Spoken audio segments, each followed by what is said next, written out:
জাতীয় রাজস্ব board NBR বিলুপ্তির অধ্যাদেশ বাতিলের দাবিতে আগামীকাল থেকে ৩ কার্যদিবস কলম বিরতি পালন করবে প্রতিষ্ঠানটির কর্মকর্তা কর্মচারীরা। বিকেলে ভবনের সামনে অবস্থান নিয়ে তারা এই কর্মসূচি ঘোষণা করেন। তবে কর্মকর্তারা ক্ষমতা কুক্ষিগত রাখতেই এমন কর্মসূচি পালন করছে বলে মনে করেন সংস্থাটির সাবেক চেয়ারম্যান ডক্টর আব্দুল মজিদ।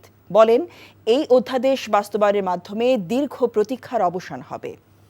মেজবাহ হাসানের রিপোর্ট।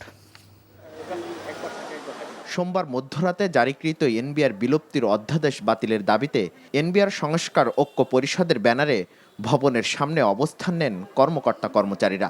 তাদের দাবি কাঠামো পরিবর্তন হলে হুমকির মুখে পড়বে প্রশাসনিক স্বচ্ছতা। 14 মে, 15 মে এবং 17 মে এই 3 দিন আমাদের এনবিআর এর অধীনস্থ সকল দপ্তর কলম বিরতি পালন করবে।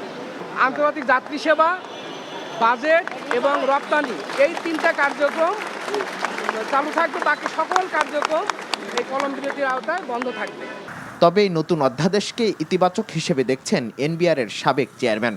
বলছেন, এই অধ্যাদেশ বাতিলের দাবি অযৌক্তিক। সংস্থার কর্মীদের শঙ্কার কোনো কারণ নেই। যাদের ভেস্টেড ইন্টারেস্ট থাকে, ভেস্টেড ইন্টারেস্ট নিয়ে গড়ে ওঠে, তারা তো এটা হতে দিতে চায় না। কারণ তাদের প্রসংবাদ, ব্যবসা বাণিজ্য, কাজকর্ম ক্ষতিগ্রস্ত হবে। ও নিজের পাওয়া খর্ব হয়ে যাবে, এটা ও চায় না। কারণ সেটা তো সরাসরি বলতে পারে না। সেই জন্য ওই আমাদের কি হলো, আপনারা আমাদের কি করলেন, আমরা এটা হতে দেবো না বলে পেন ডাউন করতেছে বা করতেছে, এর তো কোনো মানে নেই।